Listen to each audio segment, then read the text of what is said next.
I do want to welcome you all today. This is going to be a very interesting program.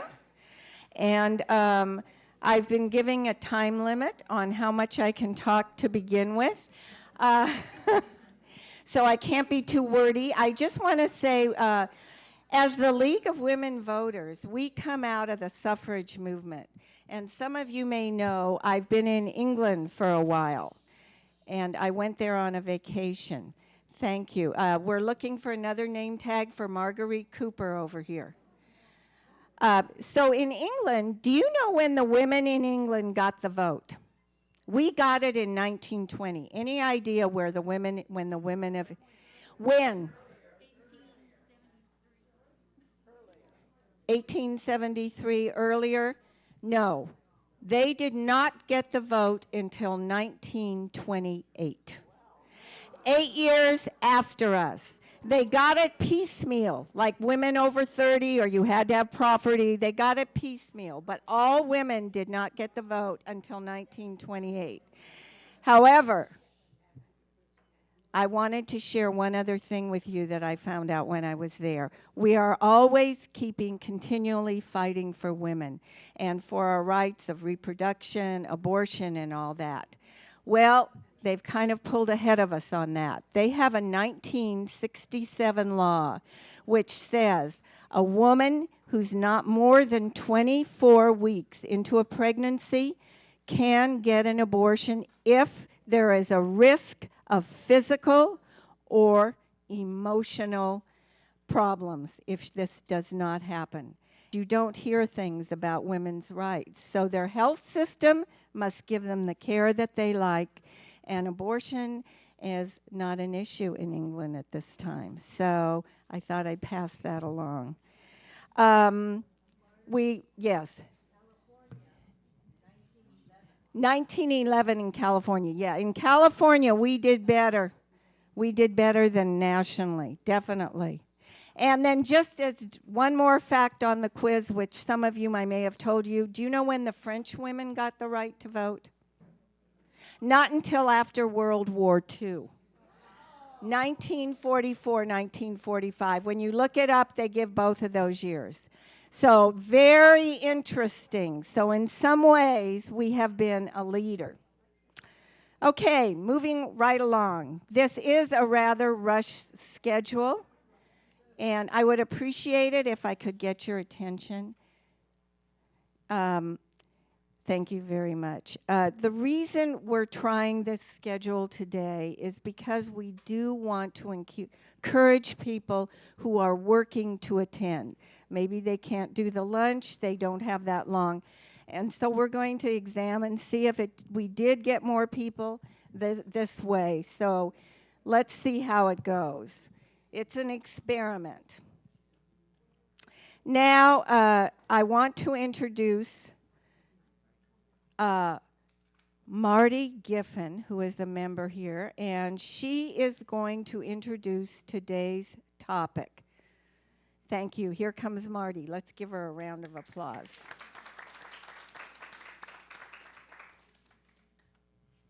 Actually, this was going to be a warm-up activity, but you're all pretty warmed up already, it looks like.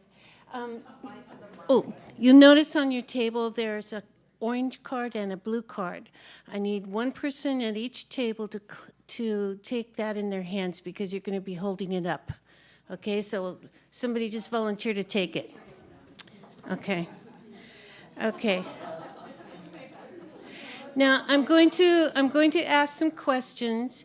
After I ask the question, I want everybody at the table to state their opinion or knowledge and then the person with the cards is going to decide what is the consensus of your table. Okay, it's interesting to reach a consensus, but what is the consensus answer? And then you're going to hold up one of the cards following my directions, okay? So the first question is the growth of the older part of the population, that is, people age 60 or more rapid in the first world countries like the United States and Europe, or in developing countries? Please quickly give your answer to the person with the cards.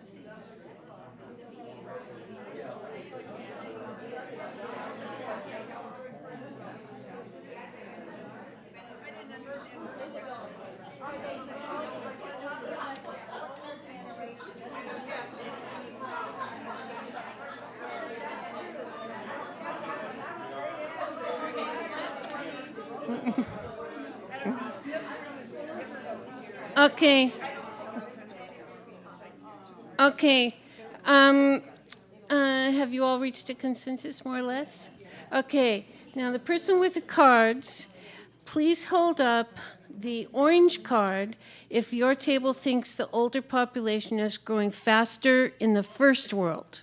Hold up the blue card if you think it's growing faster in developing countries. Okay, the consensus in the room is that it's growing faster in the first world. You're all wrong. According to the United Nations Population Report, almost 2 out of 3 people aged 60 or older live in developing countries. And by 2050, nearly 4 out of 5 will live in developing countries. Okay? So, okay, you ready for another question? Let's be quiet. I will enunciate it carefully, and if you want me to repeat, raise your hand, okay? The question is, what country has the largest proportion of elderly, where elders represent more than 30% of the total population? You're going to choose between Denmark and Japan. Okay, so anybody need me to repeat that? Which country, Denmark or Japan, has the larger percentage of elders? Tell your table person.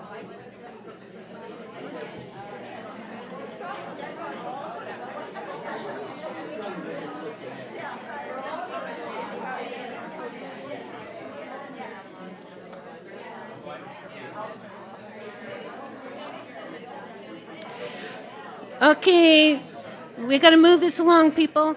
Okay, do you want to, please, if your table thinks that Denmark has the largest percentage of elders, please raise the orange card. If your table believes that Japan has the largest percentage, raise the blue card. All right. This is not a trick question. You're all right this time. Okay. So Japan has the largest percentage. It's currently the only country where the percentage of older people is more than 30%. Here's the next question. By 2050, how many other countries will have 30% or more of their population in the elder category? Choose between 64 or 23. You want me to repeat that again? Okay. By the year 2050, how many other countries will have 30% or more old people? 64 or 23 countries? Okay.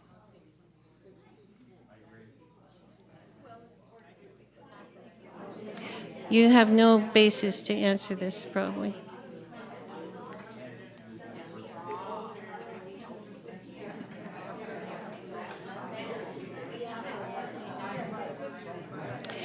Okay, this one is hard to answer. You're probably all just taking a wild guess. But if you believe, if your table believes there will be 64, raise the orange card. If it'll be 23, raise the blue card. Okay, you're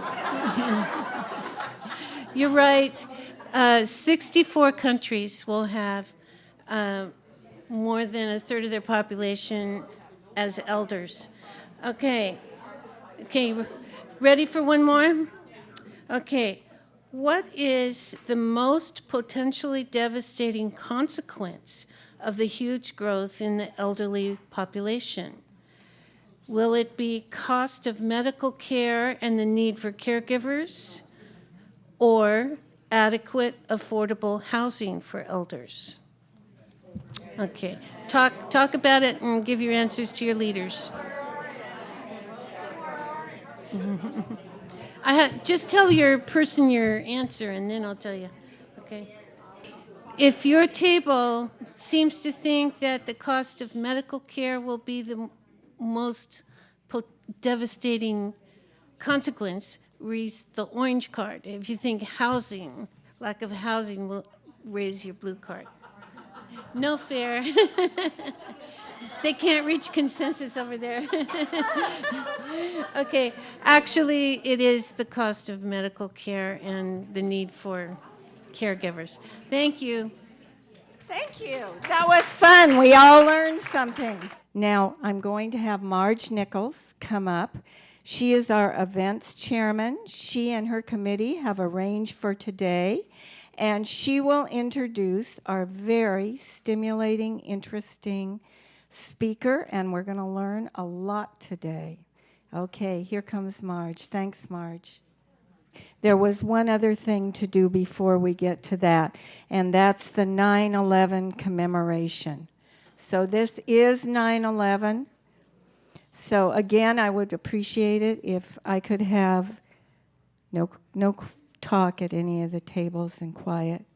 We're going to take 1 minute of silence in order to commemorate 9/11, and I will knock when the minute is over, and then that will be followed. So no talking when it's over, please. And that will be followed by Bonnie Skolnick is going to read a wonderful poem as part of this commemoration of this date.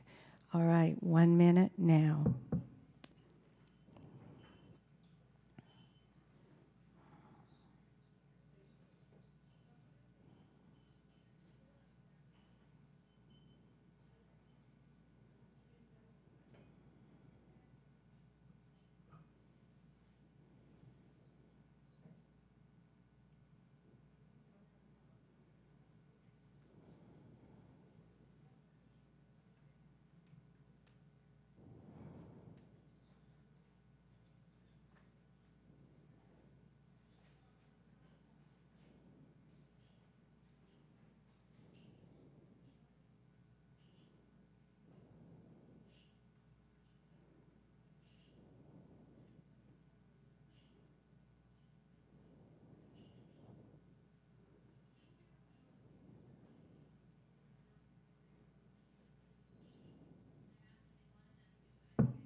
This reflection and rededication was written by Cheryl Sawyer, called One. As the soot and dirt and ash rained down, we became one color. As we carried each other down the stairs of the burning building, we became one class. As we lit candles of waiting and hope, we became one generation. As the firefighters and police officers fought their way into the inferno, we became one gender. As we fell to our knees in prayer for strength, we became one faith.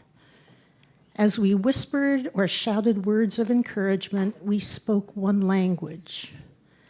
As we gave our blood in lines a mile long, we became one body. As we mourned together the great loss, we became one family. As we cried tears of grief and loss, we became one soul.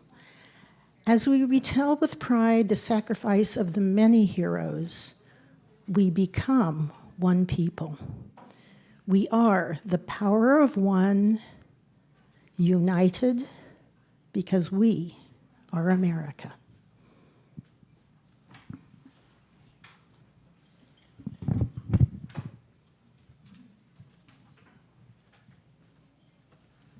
Thank you so much, and thanks for your cooperation. Now Marge Nichols will come and introduce our speaker.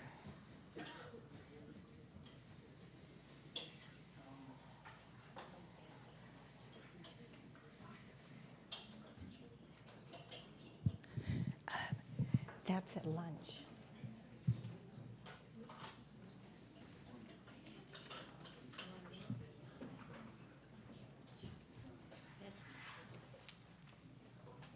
Maybe to no one's surprise, we do have a few technical problems, but our folks are getting that together.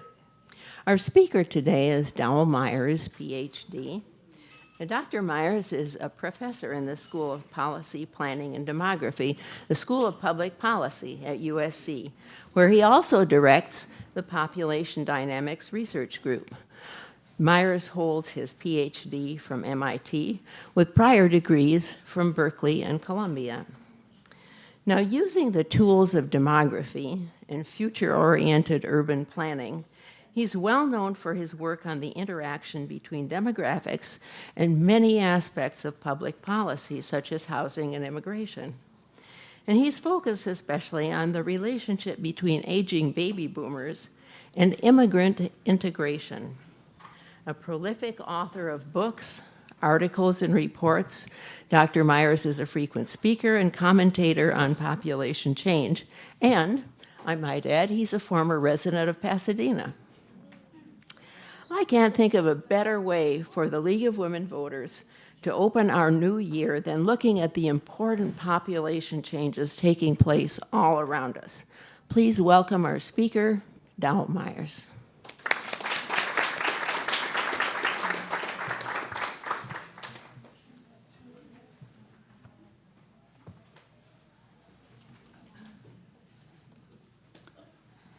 Well, thank you very much for that introduction, Marge.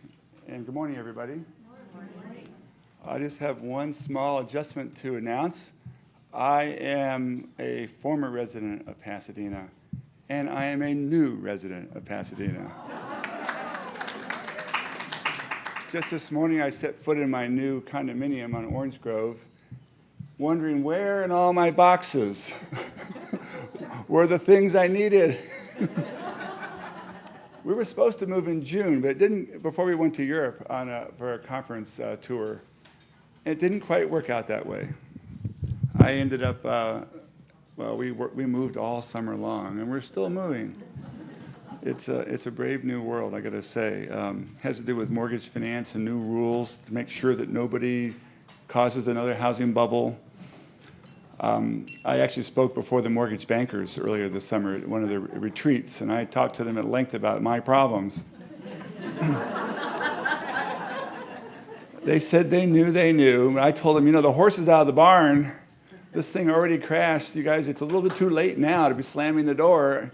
And why are you slamming on me? But they're slamming on everybody. It's difficult. So the biggest problem in doing a presentation like this with a PowerPoint is you have to get the projector to work. The presentation's fine. It's always a projector, and so we're working on that right now. You have to get the different parts to connect together, and it takes some experimentation. I've always found it to be a big issue. So I'm going to start without having that in front of me, because I have it here, I believe. I was looking it over earlier this morning, so I can certainly go through it. So my talk to you today is about diversity and immigration and finding the new connectedness. I'm going to be diagnosing for you what I think the big problem in America is. The problem in America is division. And the solution is connectedness. How do you get that? No one knows. And immigration has been a major part of this division right now. It's not the only cause. It pre-exists the immigration problem, but it has been a battleground of sorts. And my goal, and the reason I'm pleased to be speaking before you all here, is that my goal is to try to figure out how to speak to a majority of the voters, including conservative Republicans and liberal Democrats. And I believe there is a central way, but you don't hear it in the media because the media wants to have pro and con of the battling extremes. And there's a group of us in the middle who are the great majority who just don't know what the answer is, and we want to find out what that is.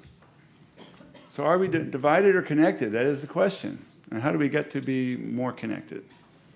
So you know all about the divisions in America. There's a new one in the press today. I guess that was yesterday's press. I'm getting my newspaper a day late now because it comes to a different residence, and by the time I read it, I don't know what day that was. But they now found that the top 1% of earners earn 19% of all the income in America. It's a record, the highest since the Roaring '20s. So we have red states and blue states, Republicans and Democrats. We have the 1% and the 99%, the top 20%, the bottom 20%, all these divisions, elderly, middle-aged, the young, native-born, immigrants, whites, and people of color, all supposedly divided. And you can put people in categories and you can make these differences look pretty large, and they're alarming. But I just want to caution one thing about that. There was a book written by a famous Berkeley professor, George Lakoff, called Try Not to Think of an Elephant. And many of you may have read that book. It was quite popular a few years ago. The idea being that when you frame a problem with a name, it's very hard to avoid thinking of that problem. It's the same as that when you're driving a car, you don't want to be looking at something you're trying to avoid, because then you'll drive right toward it. You just want to look where you're supposed to go, not where you don't want to go. And so we are trapped in the division. Language traps us into looking at divisions and seeing more divisions and more polarization, and it takes our eyes away from the middle of the road where we should be. And I'm quite perplexed as to why other people don't understand that. Lakoff surely understands it himself. So divisions are bad, but hammering on the divisions actually reinforces that frame, so we see more things as being divisive. So my challenge is this: how do we develop a positive strategy, one that will overcome divisions and create a strategy of connectedness? How do we actually bring people to the middle of the road? That's the big challenge. Now, we used to have something called the social contract.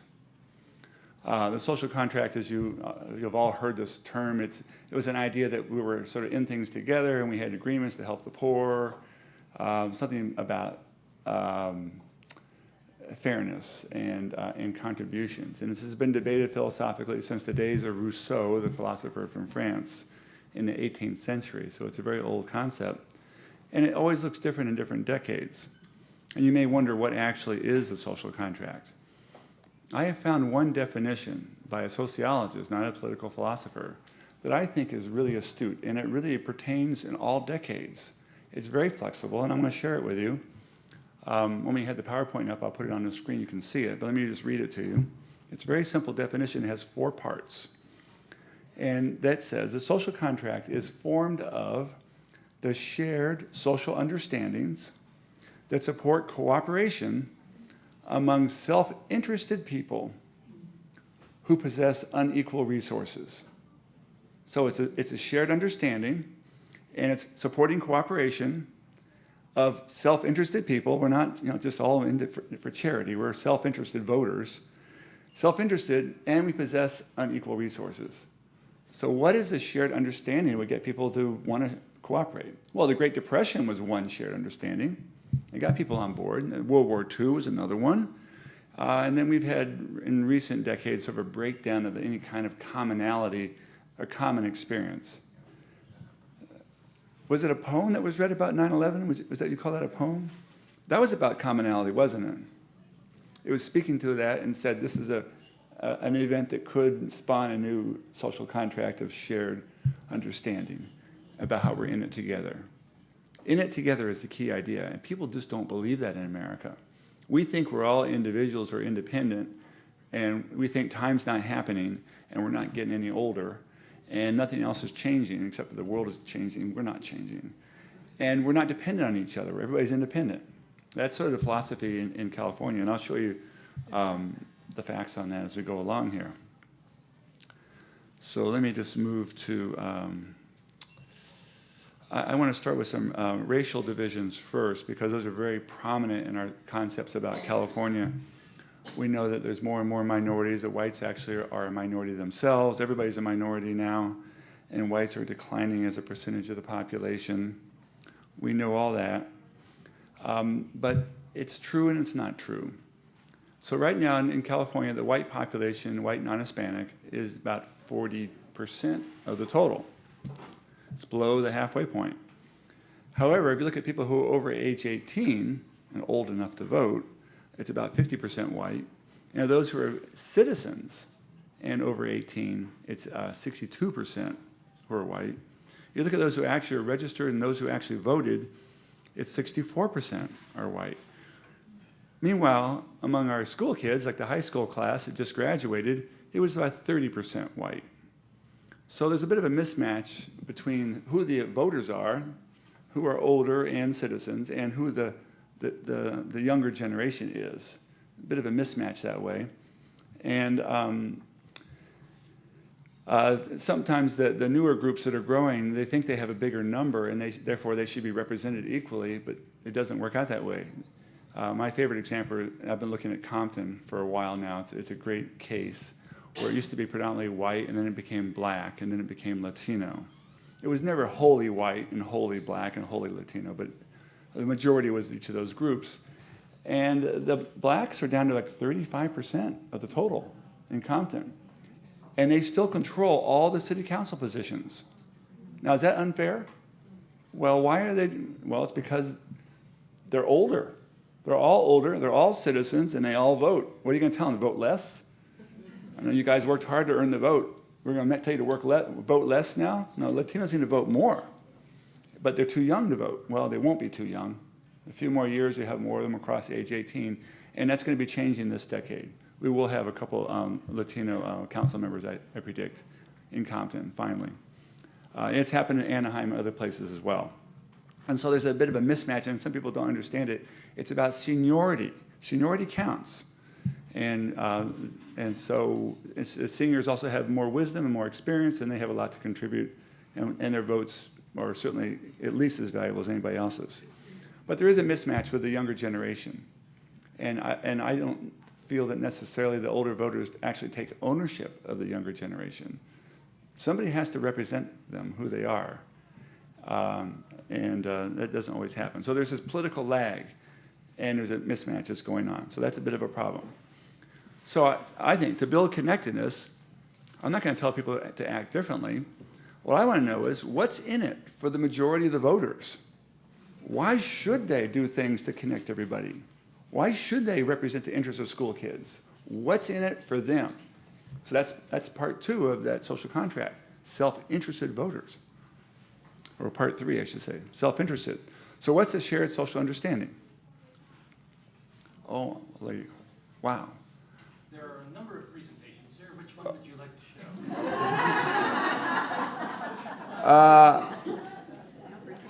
That is really good news what you just asked me. No, it's, can you sort them chronologically? I know them in order. Okay, so it's the one that says diversity and ICUP is in capital letters. There you go. That'll do. That'll be just fine. Can't read it anyway. Oh, you can. Yeah. All right, that'll do just fine. I like that. That's good right there. Stop right there. Thank you. Thank you. Can I say that again? Everybody applaud, please.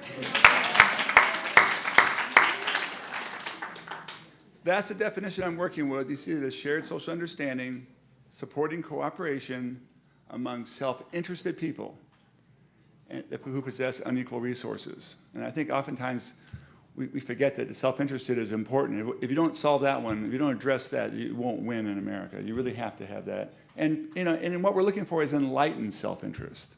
Why I want to help other people because it's good for me too. That's what we want to look for, I think.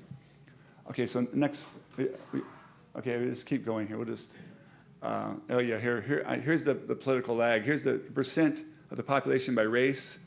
Click it once, and that's the total population. Whites are 42% minority. Click it again and again. Let's keep going, and you see how their white majority grows, except for among high school graduates. And younger kids is even probably lower than that, maybe 25% white.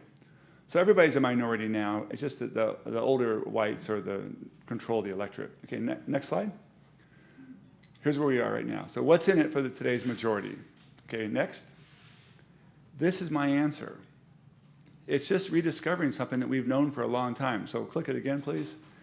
The mature adults really are the most important people because they're the prime earners, the prime taxpayers, the ones with the most experience and the most responsibility. They're the ones who really are the leaders.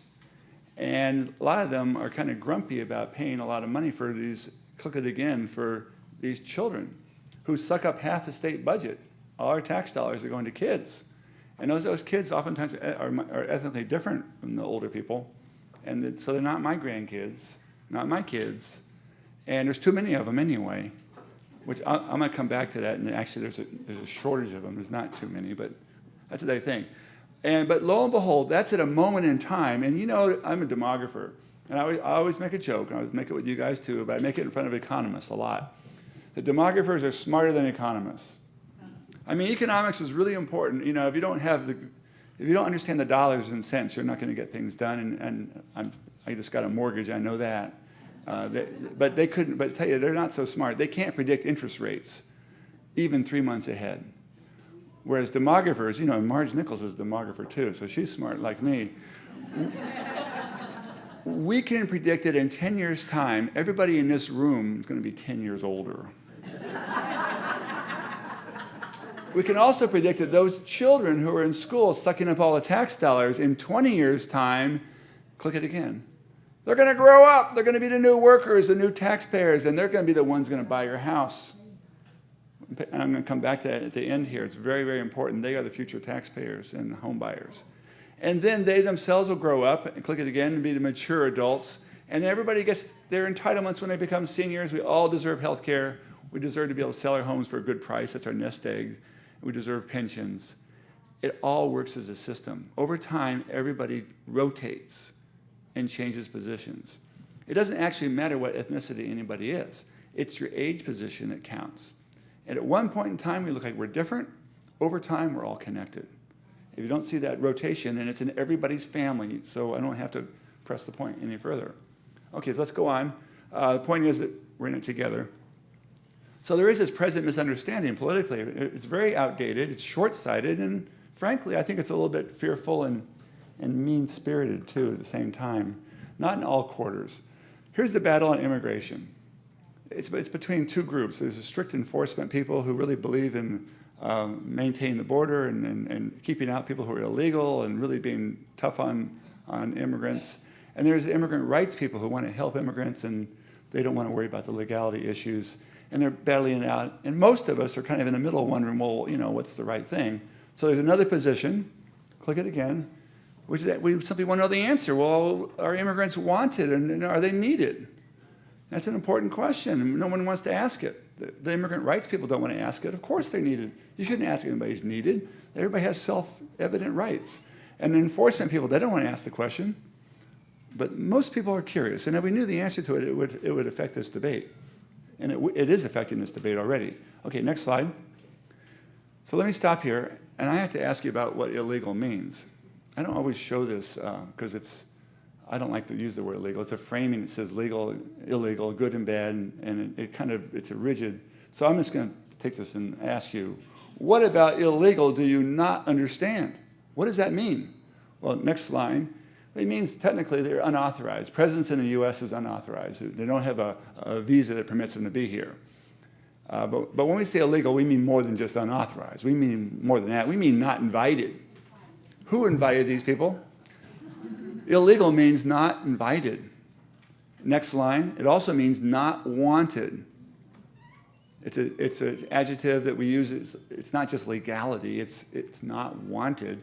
And then finally, it means not needed. Now, at that point, we can actually talk about things. Not needed? Well, let's do some counting on that. I got the data. Once you get it down to not needed, we can have some fun. But first, let's look at the voters' opinions in California. These are white voters. 1998, I broke it down by liberals versus conservatives. It's a great question. On the whole, are immigrants more of a burden or are they more of a benefit? On the whole. It's a great question because it forces people to sort of balance it. And you see in 1998, 40% of liberals said that immigrants were a burden.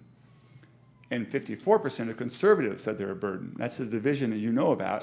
And the gap was 14 percentage points. That was in 1998. By 2004, it all changed. And now it's 29% of liberals think that immigrants are a burden. And somehow conservatives have gone the other direction. Now they've gotten 64%. So they've both changed in opposite directions. It's like the polarization of America opened up in just 6 years' time. And you wonder what happened here. It's like they were watching different TV shows, they're reading different newspapers, listening to different talk radio, living in different worlds. But there's a real division. And now the good news is this. Any division that's opened up that quickly, I feel, has a good chance of being closed quickly. If that had been there for 30 years, I wouldn't be so happy about solving that problem. But if it only happened in 6 years, we could unwind it. If people could just get on the same page and understand the same social understanding about what's going on.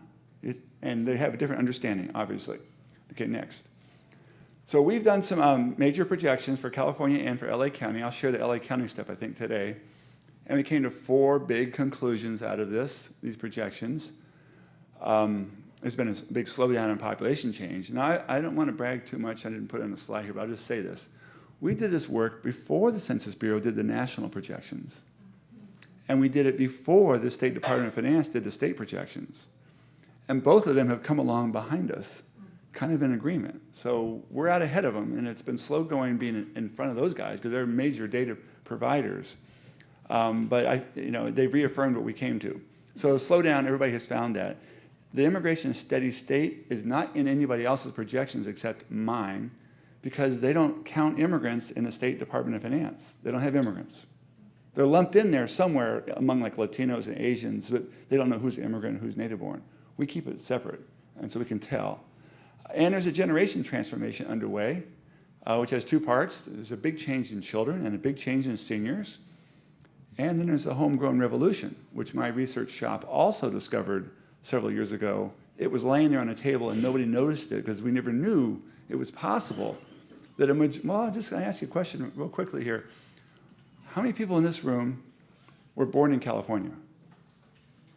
That's a very high ratio for a group of this seniority, because you are long committed Californians. Younger generation, it's a lot higher ratio.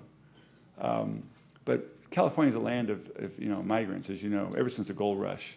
So we never had a homegrown majority, where the majority were native Californians, ever, until about 5 years ago. And now, I'll show you data on that. Okay, so here's all the data on this.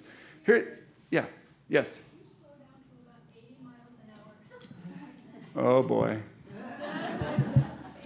Okay, I'll try to slow down. I get off on these sidebars. I go, okay, I'm going to fit this one in here. Oh, this is really good, really good. I got to tell you. Does that? I'm like an auctioneer selling you the numbers. Okay, there's a lady on the back. I stand chagrined. I will moderate my tempo. You're absolutely correct. Next, what do we have here? This is the percentage change in the flow of, you can't see the top of it. Is this going to be a problem on other slides too? I don't know if can we adjust the, yeah, it's immigrant arrivals. I think we just need to make sure we don't lose the top off it. Remember, you're standing up, we're sitting from over. Oh, you can see? Oh, you can see underneath it. Oh. Well, you're so polite. I am, yes, it's true, I'm a little vertically challenged. If people ask how tall am I, and I give them a smart guy answer. 2 meters. That's like 6'6.5", 2 meters. Okay, I like that better. So immigration accelerated in America. Click the slide. That's the percentage increase since 1970 in how many people are arriving each year. So compared to 1970, by 2000, it was like 250% more each year that were arriving. So it's the flow, the volume of newcomers. But you see it dropped off. And it dropped off before the recession and continued in the recession. Here's California. Next one. But California peaked in 1990. Because there was a bad recession in the 90s, we peaked earlier. And here's LA County. The number of newcomers arriving in LA County today is about like it was in 1975. It's way, way, way lower. Way lower. Now, this is a very significant trend for me because people tend to imagine a trend escalating through the ceiling. They say, at this rate, pretty soon we're all going to turn foreign-born. Well, that's not possible. I'm not turning foreign-born. my mother wouldn't allow it. I mean, this is already, so it can't happen. But people do that. They imagine, and then they react to their extrapolation. That's their worst fear. And that's what they're reacting to, not the reality. So the fact that it's turning down means that it's not a runaway freight train anymore. It's something that's very manageable, not to be feared. So that's the flow. Here's the total percent foreign born now. Next slide is the total percent foreign born each year. And so LA County, see, in 1970 had 12% of the population that was born outside the US. And then it peaked around 2000 with 36% born outside the US. And then it's slightly down, and we project it to be pretty flat going forward. California's also leveled off. The US is still rising. But it's not a runaway freight train. Now, what they thought was, the next slide here shows an extrapolation. They kind of assumed, just based on the past trend, in 1990, you would have thought, oh my God, we're going to be 60% foreign born. That's what it would look like. And it hasn't turned out that way. Okay, next. Here's the total percent foreign born, LA, 36%, broken down by how long have people lived here. So that less than 10 years is the part at the bottom. Those are the newcomers. I oftentimes joke that there's two kinds of immigrants. There's good immigrants and bad immigrants. The bad ones are the newcomers because they're not settled in yet, and they have more needs, and they're not contributing as much. Who are the good immigrants? The ones that have been here longer. So how do you get good immigrants? Basically, it's just that time passes. So basically, in 1990, we had half the immigrants were new and were posing more burdens on us. And by 2010, already that share is down. And instead, we have a lot more settled immigrants. And I'm going to show you data on how incredibly successful these immigrants are after they've been here for 10 and 20 and 30 years. And we're now into the good part. We're getting big benefits from our immigration. And other parts of the country only have newcomers. They don't know that yet. So I'm trying to talk to them in South Carolina. Look at California. Here's what you'll get. Okay, so shifting gears from immigrants, the real evaluation of immigrants doesn't come from them. It comes from us. What's happening to the rest of us? Because if we need immigrants, it depends on us, doesn't depend on immigrants. We have to look at the rest of us. So here, the generation transformation is crucial. Next slide. Do you know what's happened to babies in LA or in California? The peak year for having babies was 1990. Look at LA County. A huge surge from 1970 to 80 up to a peak in 1990. If you were a school planner, you would extrapolate that upward and say, we need a big new bond issue. Well, as you all know, we're closing schools all through Pasadena. Well, that birth rate, I had a kid in 1988, was my last kid, and then this turned around and it collapsed for two reasons. One is the baby boomers got too old to have babies, or they already had their babies. And number two, because we had fewer immigrants arriving, you had fewer immigrant parents to have babies. And then birth rates also declined in addition to that for every ethnic group. LA is more extreme than California, but that's how it looks. And so there's not a runaway number of babies. There was before, and many people still live in the 1990 experience and imagine that's happening. But we know from closing schools, that's not true. Okay, next slide. Here's just the overall growth the last 20 years by age group. And here's the next 20 years. Click it again there, the next 20 years. So you see that the baby boomers were making lots of growth in middle age, and now will be making lots of growth in senior age. And we're losing kids. Okay, next. Out of all this, we have a rising senior ratio. Now, I have to just define this for you. It's simply people over 65 divided by everybody ages 25 to 64. So for every 100 people working age, you used to have 20 seniors. And now we're going to have 40 seniors. So basically doubles the ratio of seniors. So anybody opposed to that?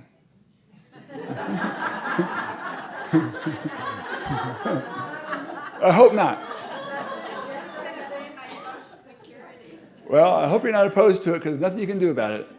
And in fact, you deserve to get older. You deserve to have your entitlements. We all deserve it. I'm counting on it. My kids are not counting on it, actually. The younger generation is very discouraged. This ratio means we're going to have to work them to death. We have to load them up with taxes. We're going to have to really, really lean on the younger generation. And it's true in every state in the nation. It's true, as you see, it's everywhere. It's everywhere. It's inescapable. This chart defines the deficit in Washington, D.C., It defines all the budget problems. And if we just would look at this chart, we could reduce all the political disputes.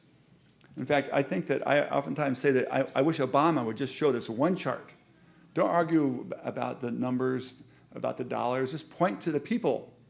If he just showed this one chart, but he can't do it. He can't show a chart. You know, ever seen Obama show a chart? He can't. You know why? You know why he can't do it? You guys are old enough, so most of you, so you know this answer. It's because of Ross Perot. Ross Perot did it, and he pointed to that chart and talking about a big sucking sound, you know. And Obama's already on defensive for being too professorial, isn't he? So he can't do it. It's a shame, because if he just showed the chart, so Biden should show it. Biden should show the chart. Someone's got to show the chart. It's not about political values, it's just people. And everybody has a right to get older, and that's just the ratio, and that's how it is. And the decisions were made a long time ago that made that happen. Oh, I'm talking too fast. Okay, so next slide. So this is all these crises. We'll just go through it quickly. You know all these: Social Security, the Medicare, health care, all this. Also workforce replacement, because people retire. We have to replace them. The taxpayers are no longer in the home seller crisis. No one knows about that except for me. I'm the only one writing about it. So still, I had an award-winning article in 2008. I'm still the only one writing about the home seller crisis. I'll show you data in a second. Okay, let's go ahead. Here's the responses. All these things have already happened. It leads to reduced growth in GDP.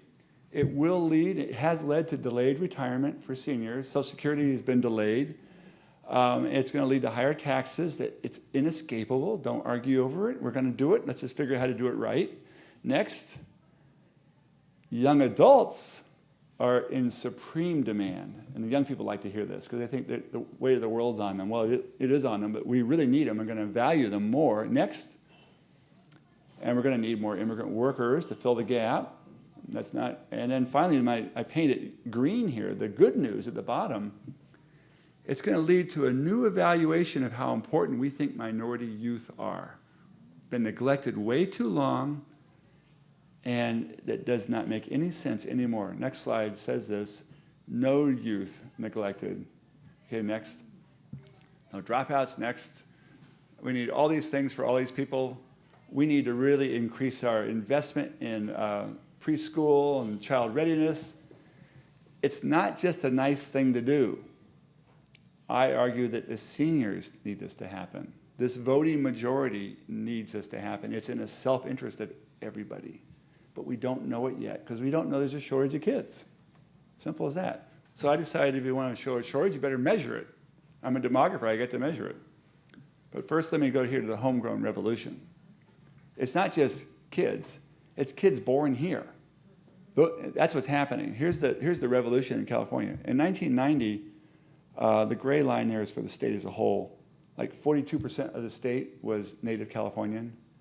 And you see that by 2010, it was up to 54% native California and rising. All the counties of Southern California have crossed that line with the exception of LA County. I have projected that LA County crosses it this year. The data will be released next week. I'm not sure the LA Times will cover the story because they already covered it this spring when I predicted this. And they ran a big story in the front of the LA Textra, the local section. And the story was called, "You're the Native." That was their title, not mine. "You're the Native." But basically, that we're going to be native Californians majority, even in LA County. And so what does it mean if most of, well, let's go look further. The next slide is more detailed. This is 2030, looking ahead here a little bit. Our projections for LA County. And you see there's 3 places you can be born. You can be foreign born, you can be California born, or other US. And mostly it's only older people who are other US. People like me, I'm born in Florida. And among the younger generation, they're heavily born in California. The peak year for foreign born was people who are currently age 35 and will eventually be 55. That's why it's so big there. And because immigration dropped off, there's fewer foreign born in younger years. So that's the peak generation for foreign born. But look at the younger generation. And so by by 2030, the majority of people who are age 35, 44 will be California born. That means, that's good news and bad news. The good news is that they're really committed to California. They're not going to move away. They're a prime workforce. They like it here, and and it gives us a big advantage. The bad news is they live their entire lives in California, and they're totally dependent on California schools. Didn't used to be that way. We used to poach workers from Florida or Texas or Iowa, places with good school systems. And then it didn't really matter what we did with our schools because we could get workers from outside. Well, now the workers are homegrown. So you're going to get what you pay for. That's the political message. And so I hope it's good. Okay, let's go. This breaks it down by different races. You do all four of these. So you see, like for African Americans there, a lot of them, the great majority were born outside of California, mostly like Texas, Louisiana. And among Latinos and Asians, hardly any are born in other states. They're either born abroad or they're born here. There's no in between. But everybody's California born. That's the point here. Every group. Okay, next. So I decided to measure this index of importance. It's really simple. It's based on a senior ratio. I won't go through the words here. Let's just look at the graph. And it says for a kid born in 1985, and they would come of age, they'd be 25 years old in 2010. They're worth, this index says they're worth about 1.0. But any kid born after 1985 is coming of age later, after 2010, when the senior ratio is rising. And each kid after that age is having to carry more weight. And so by the time you get to someone born in 2015, it's over double the weight of what it was for a kid in 1985. And you wonder how they're going to be able to carry that weight. But they're twice as important. So the next slide maybe has an answer. No, it doesn't. Darn. Well, it's coming, I hope. I looked at a bunch of presentations this morning. I forgot which slide is on which one. I'll just tell you, it shows a guy lifting weights. We have to get our young people to bulk up and be stronger so they can carry the weight. And what it really means is give them more education. Really. We have to double down. So here's the old outlook from the past, which political values are based in the past. Growth is booming out of control. We're trying to keep it away. Immigration was accelerating out of control. We're trying to do something about that. Fertility was really high. There's way too many kids. We can't afford them. And growth was coming from outside, from foreign lands or from other states. That was the old picture. That was true. But things have totally shifted since then. And by 2010 and going forward, everything is reversed. And it really calls for a new response to who we are as Californians. Okay, next slide. So let me get down to my favorite topic. Excuse me, could you go back to that? Okay, go back. slide Go back, and yeah. read off those, because we can't see those. Could you read off the 2010? So 2010, we have a slow, steady increase instead of the runaway growth. And we have diminished immigration. Even before the recession, during a good economy, immigration was slowed down.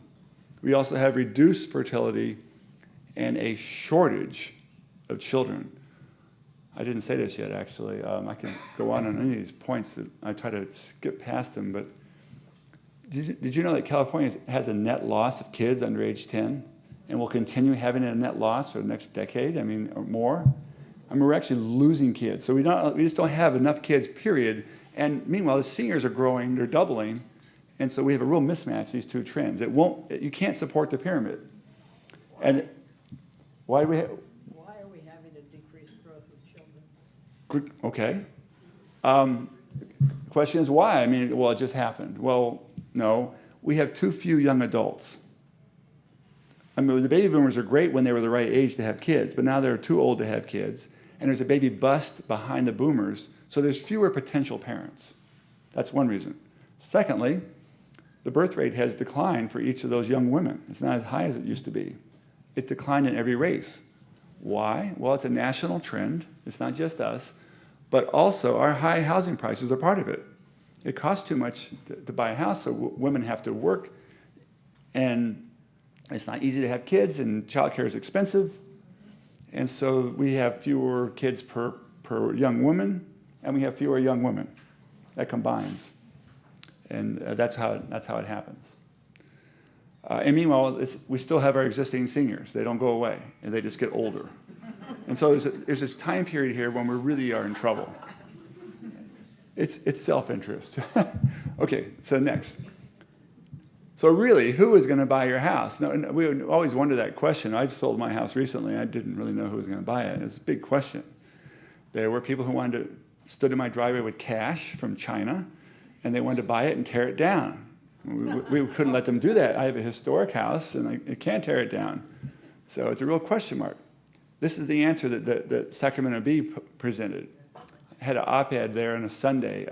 I'm sure you saw it last summer. It was in the summertime. You didn't see the Sacramento Bee. But isn't that a great graphic? Here are these poor, struggling people trying to climb the ladders of opportunity, and there up in the clouds is the American dream, a subdivision of houses floating in the sky. And these poor people reaching out, trying to climb the ladder. And they don't show anybody's faces up in the clouds there, but they're looking down going, "That's too bad, Sonny, you should have been here sooner. It was really great before, you should have come sooner." Yeah, sitting pretty. But sooner or later, the people up there have got to sell their house. So the title here is this. These old folks really need the young folks to make it. It's not just a question of pity. It's not charity. They need them to make it. And the people who have a college education, by the way, have a higher likelihood of buying houses. And when they do buy houses, I checked this out for a Latino age 35 with a college degree versus a Latino age 35 with a high school degree. The guy with a college degree typically buys a house that costs 65% higher. So I know who I want to have come knocking on my door to buy my house. I want to be the college kid I educated, not the one I didn't educate because I couldn't afford it. Higher than what? Higher than high school. The high school, 65% higher than what the high school grad can pay. So it's like a lot more money. And still not enough. We all think we live in $1 million houses or $500,000 houses, whatever it is. It's way beyond the means of most young people unless they have a college degree. So it really is a crucial thing. Oh, yeah, here's the solution, all right. I told you. We have to bulk them up, and we have to really help them become stronger and more productive. They also will pay a lot more taxes, too, by the way. Is that a self-portrait?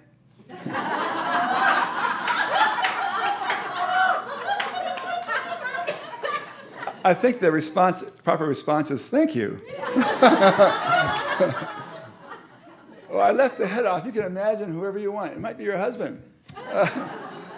It's more likely your son,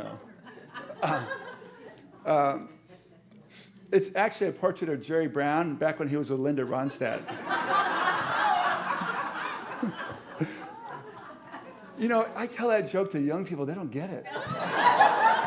I mean, that's a really good story, isn't it? Okay. All right, so next one. So really, how do we build connectedness? Well, here's my answers, I guess. We have to keep showing the ways that we are connected. Instead of showing the divisions, talk about the ways we are connected. And keep the emphasis on a better future, not the past, but we can make a better future. And let's talk about the soaring senior ratio. Talk about it openly. Nothing to be ashamed of there. And then to recognize that our diverse population can really save us. If we invest in it more, we can turn those divisions into connectedness, and they can lift more weight. And then finally, I guess I want to try to get the citizens all on the same page, or at least mostly on the same page, just with this social understanding. So there's my book, Immigrants and Boomers, which shows a partnership.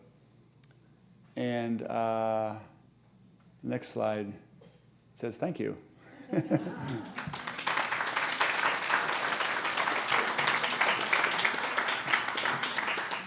Question? I'm gathering from what you're saying that what it means is our population has to keep growing more and more and more. That means we're using up more and more resources. We're running out of resources. Our land is getting full. Now you have been aware that PBS has just replayed the National Parks program that ran a few years ago. And part of that is the message from that was we need these open spaces, unspoiled open spaces with places for our lungs to breathe, so to speak. And if we keep growing the population, what's going to happen to those precious open spaces? What's going to happen to our natural resources? That's a very fair question. And I always think the Q&A is the most important part of any talk I give, because it really raises questions that other people are thinking about too. And I always skip over things. I just skip things a lot. I lived in California first, I guess I first came here in around 1970. It was a lot better then. The roads were really uncongested and house prices were a lot lower. I think it was better then, but it can't go back to 1970. So if you listen to what I was talking about, I didn't actually say we should have more babies. I didn't actually have a plan for making more babies. In part because it's really hard to do that. Other countries around the world, people are trying to do that. It's hard to get people to have more babies. You have to change the entire culture of the society. No, I'm arguing for helping all our existing kids be more productive. We got to squeeze more value. To squeeze more value out of everybody. I didn't do anything. So I think that we don't. Well, the good news is that we're growing more slowly in these projections now. That what we're finding is that California is growing about 25 years slower than we thought. We're going to reach 50 million population 25 years later than we thought. I think that's good. But we need to get more productivity out of all the existing people. And we've been wasting resources. Crack the whip, but provide them the raw materials and then the better supervision and it's a whole plan. Okay, so I need some questions on cards, and then I need to read the cards so it's more clear on the video, I'm told. I apologize. So anybody has questions on cards to add? We've been so fascinated that we haven't forgot to write them down. It happens a lot. But the question that this woman here asked was really the key question I oftentimes do get asked about population growth. And I just forgot it. And if I didn't talk about illegal, they ask about illegal, but I did that one. So. Would it be okay if you called on Okay, somebody and then repeated the all right, question, so then it will be on the I'll do that. Okay, so yes, I'll start with you right here, ma'am. Yes, I will try to project. And the words that you put in there, just like what you say, illegal, unauthorized, not invited, not wanted, not needed. Dancing Water Taylor told me once, you all qualify under the Mayflower. Is that a Native American perspective? There was a great cartoon in the New Yorker that said the only mistake we made was to have a bad immigration policy at the Mayflower. And I had to agree. So question here, yes? I just have a comment. I work for Options, which has to deal with childcare, and we have been seeing overall that there are less children for us to provide some services to, especially in your CalWorks programs. We've all experienced a decrease in that, so I'm just affirming what you're saying. There are less children that are in California overall. So you're affirming that you see that there are less children. Yeah, and in Pasadena, we're closing schools, and it's Yeah. impacting how we think and how we're developing programs, especially in child development. Now, I didn't say this before, but this is a political trap. Because if there's fewer kids, that's good news. That means less money needed to spend on kids. That's the trap. That's a short-term response. But the long-term view is, no, we got to double down now. We have to really actually spend more because they're more precious, they're more scarce, and we have to make them twice as productive, whatever it takes. So it's a bit of a trick there, how to make sure people don't fall into the trap. Okay, next question. Given the housing situation that you showed us here, do you project that if all of us are trying to sell our homes at the same time, that the prices will then come down? Okay, so I'm being asked to project what will happen to house prices if everybody here sells their houses at the same time.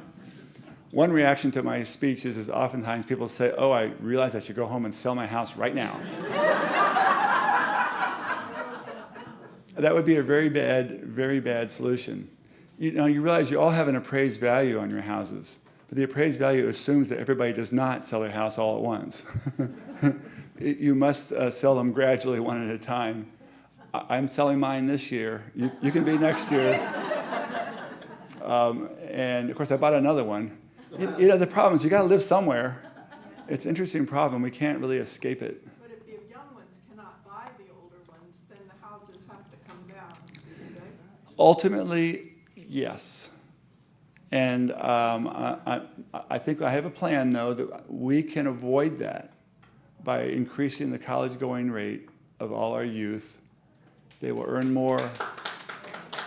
They will pay more taxes. The Campaign for College Opportunity, their research shows that money spent on public education for higher ed, the tax dollars spent there are repaid by the graduates by the time they're age 32. They earn more money and they pay higher taxes and they pay back everything. And after that, it's all gravy. Then now they're a cash cow after that. It's taking them longer and longer to pay back the loans now because prices have gone up so much. Well, prices are higher, but also we give them more student loan debt, which then stops them from buying my house. So student loan debt is actually a trap also that we want to avoid them. We want them to be maximum home buyers, I think, at least from my self-interested perspective. Okay, I have another question. I have a question here. How is fewer children affecting China? And how is that country coping?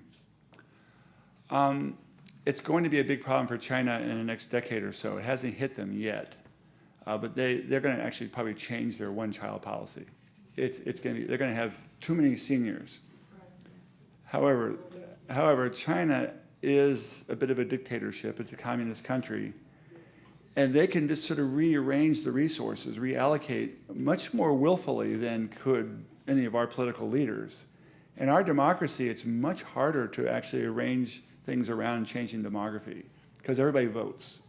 And in China, they'll just sort of order people. And so I think that China will not have any problems.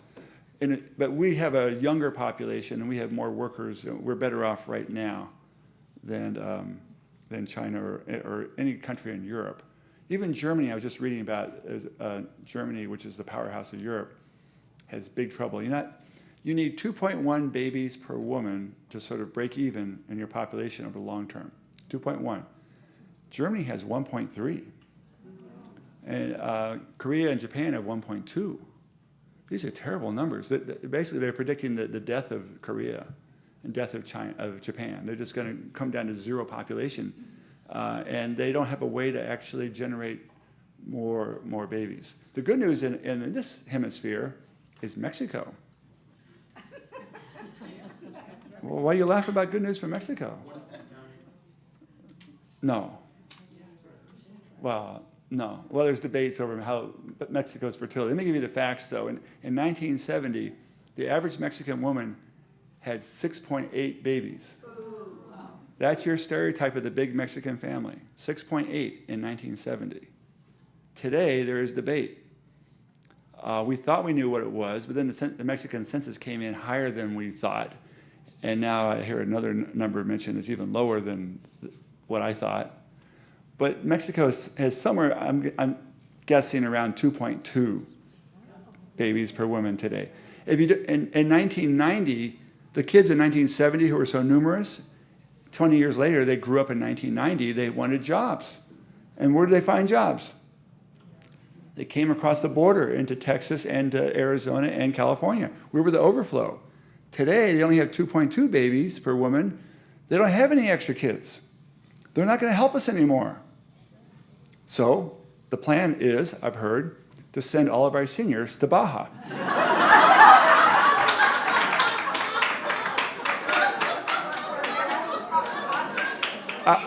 I just heard it on the radio when I was driving over here. Okay, so how can Keynes's 1920s, 1930s era vision of the 15-hour work week, how can that happen? We have solved the productivity problem. Production is up, but pay is breaking even or down. And we have a compensation problem, right? That's how we get the 1% earning so much. When you say squeeze productivity out of young people, don't you mean squeeze income taxes out of young people? Well, maybe. That's a complex question here. It's the nature of work is changing. We don't. It's really hard to predict for sure what a job will be. It's dramatically changed already. A lot of the work is part-time. It's like freelance work. It's not like factory work where you punch a clock and you get a paycheck and a pension. Things have already changed. And it will continue to change. And technology is making everything more productive.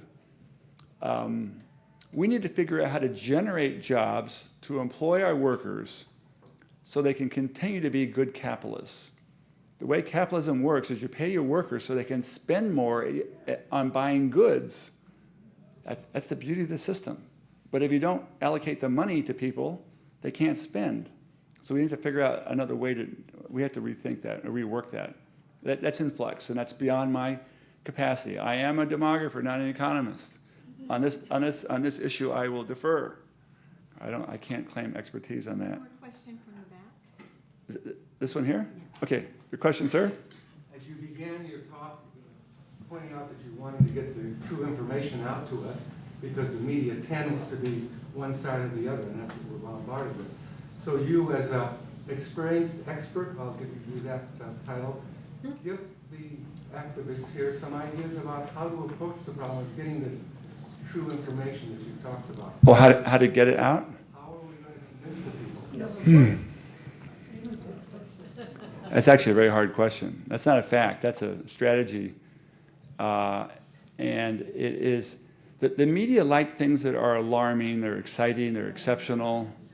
So I think it's, I've gotten it out a lot, but it doesn't get echoed. So how to get it, I think the question about who's going to buy your house is the best hope of, I can say nobody's echoed that even. I think people are afraid to raise that question because they're really seriously worried about it, and they don't want to tell people what their strategy is because they have a personal strategy. They don't want to share it. I don't have a good answer for you, but that is a challenge to think about. How do we share this story? And it's not to say people are wrong with the old story. It's just that the old story is old, and things have changed in many ways we haven't looked at. And there's good news ahead. It's not a story of doom here. It's a good news story. There's lots of potential for us to solve the biggest problems. The biggest problems are division overall, above everything else. We can't make any decisions because we're divided. We can't govern. We can't do anything. So that's the number one problem. I see hope for that. And I see hope for how we can make the parts work better because we have these underused youth, underappreciated youth that we can get a lot more out of and make them more successful, and they can help us. I think that's a positive, and that's a story you can tell. People always go home and they do tell us at the dinner table to their spouses. I hear about it. But it's got to go beyond your spouses. I don't know, maybe the newsletter, League of Women Voters. I've always viewed the League of Women Voters as one of the best vehicles for getting this message out, because I may be wrong about you all. I don't know you that well, but I think you represent the middle. I don't think you're extremists on either end. I think you're more the middle, and that's what the middle is. It's really where the message is best received, not by either extreme.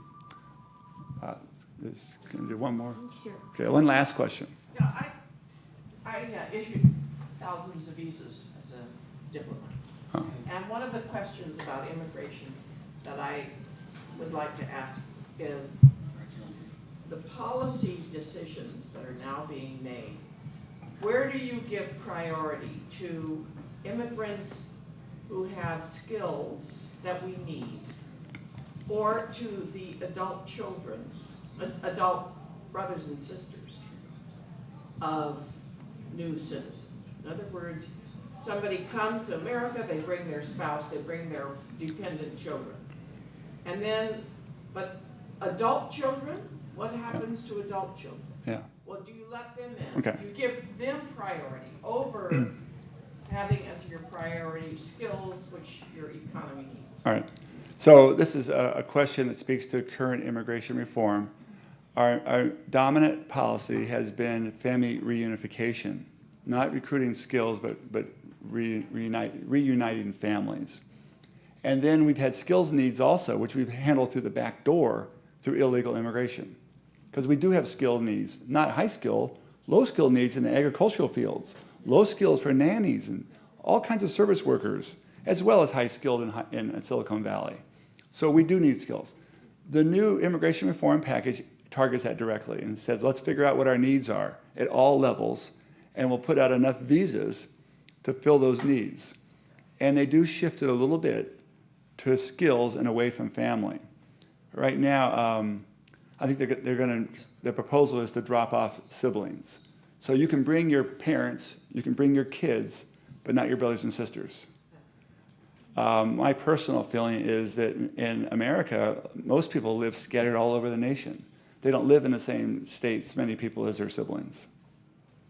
And so in this modern world where we have internet connectivity and you can video chat, I'm not sure you have to be in the same country with all your family members. You don't have to be in the same state with all your family members. It's the American way is to be mobile. So I think that's going to shift a little bit. Well, I think the law changed about in 1965 when I was a consul in Bombay, India. Yeah. Before, only 100 Indians a year could get quota Yeah. for a visa. And after that, they were permitted up to 20,000. Right, so we altered the quota system. Altered the system. We try to make it more open to everybody in the globe to have a chance. And the Indians have proved extremely valuable when they come here as scientists, engineers.